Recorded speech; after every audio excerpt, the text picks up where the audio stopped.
Wow, thank you for this warm welcome.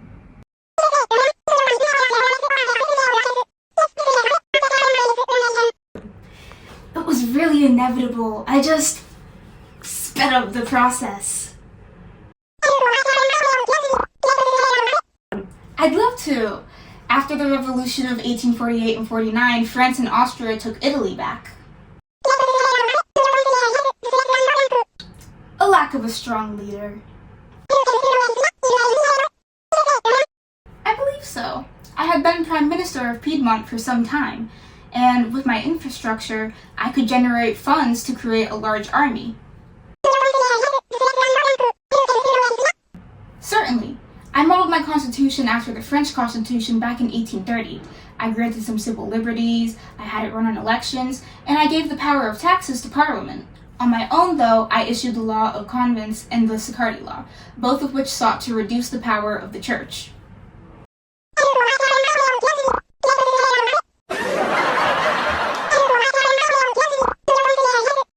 Well, in the Crimean War, we gained an ally in France. I told Napoleon III himself that if he helped drive the Austrians out of northern Italy, then he could keep the territories as well as gaining Savoy and Nice. In 1859, Piedmont went to war against Austria and we gained Lombardy.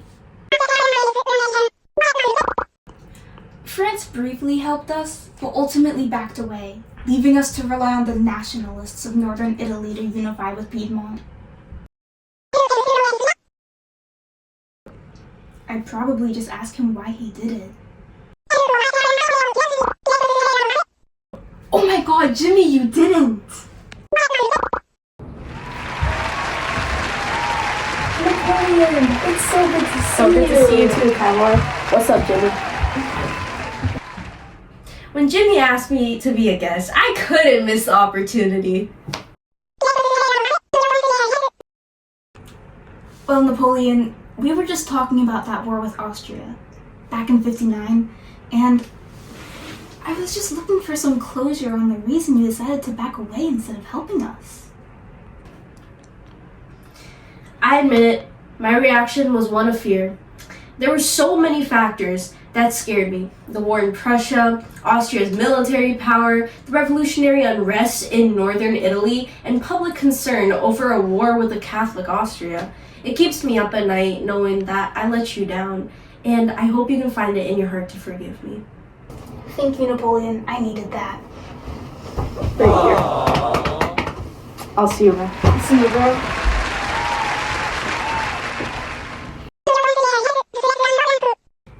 A year later, in 1860, I arranged for the annexation of Parma, Modena, Romagna, and Tuscany into Sardinia, Piedmont. France gave us their support, and in return we kept our deal, and they obtained Nice and Savoy. This part in the story includes Giuseppe Garibaldi. Garibaldi and his red shirt army were very nationalistic, and they extended their nationalism to southern Italy when they landed in Sicily in 1860. He was responsible for most of the conquest of the southern Italian territories.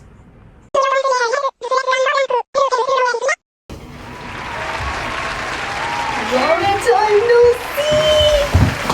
How you doing? Garibaldi! Oh my god, Jimmy, you shouldn't have.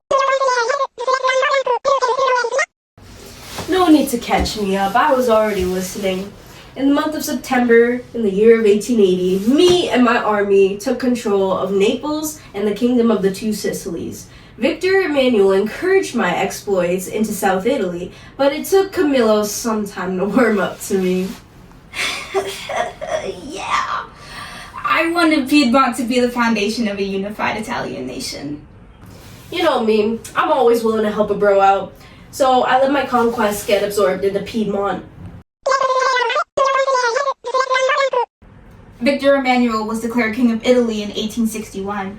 The parliament he ruled over represented all of Italy, except for Venice and Rome. But not for long.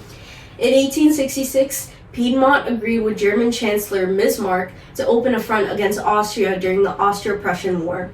And in return, we obtained Venetia. And then, in 1870, France was defeated by Germany and could no longer defend the Papal States. So Victor Emmanuel claimed the central region of Italy. Well, Napoleon and I had already agreed that it was for the best if we terminated our alliance after we both gained what we wanted from the unification of northern Italy. It was a mutual agreement, and we moved on to other allies. Like me! Yes.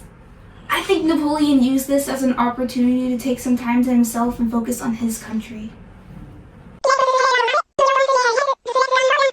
Thank you for having me, Jimmy.